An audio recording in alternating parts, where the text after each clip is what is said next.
ഗോഡ്സെയെ പ്രകീർത്തിച്ച് പോസ്റ്റിട്ട് വിവാദത്തിലായ Kozhikode NIT professor Shaija ആണ്ടവൻ അവധി നീട്ടി.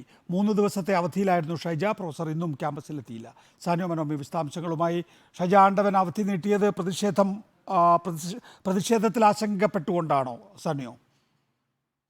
മോശപ്പെടുത്താനോ ഏതെങ്കിലും നിലയിലുള്ള പ്രതിഷേധം NIT ക്യാമ്പസിന് മുൻപിൽ ഇന്നും തുടരുക തന്നെയാണ്. ഇന്നിപ്പോൾ PKSന്റെ മാർച്ച് നടക്കുകയാണ്. അതായത് ഈ പ്രതിഷേധം ഉയരുന്ന സാഹചര്യത്തിലാണ് ഷൈജ ആണ്ടവൻ അവരുടെ അവധി നീട്ടിയത് എന്നാണ് നമ്മൾ മനസ്സിലാക്കുന്നത്. ഇന്നാണ് അവധി കഴിഞ്ഞുകൊണ്ട് ജോലിയിൽ പ്രവേശിക്കേണ്ടിയിരുന്ന ദിനം. അതായത് മെക്കാനിക്കൽ എഞ്ചിനീയറിംഗ് വിഭാഗവുമായി നമ്മൾ ബന്ധപ്പെട്ടപ്പോൾ ഷൈജ ഇതുവരെയും ക്യാമ്പസിൽ എത്തിയിട്ടില്ല. മാത്രമല്ല അവധി നീട്ടി നൽകിയെന്ന വിവരമാണ് നമുക്ക് ലഭിക്കുന്നത്.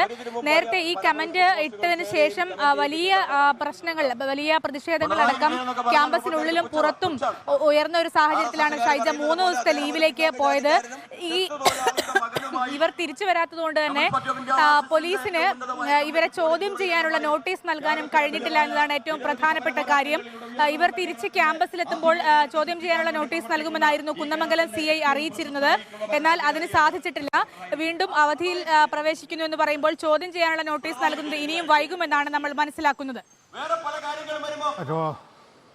പ്രതിഷേധ സമരം തുടരുകയാണ്. അതേസമയം തന്നെ ഷൈജ ആണ്ടവൻ ഇതിനകം തന്നെ 3 ദിവസത്തെ അവധിയിലായിരുന്നു. അവധി നീട്ടിയിരിക്കുകയാണ്.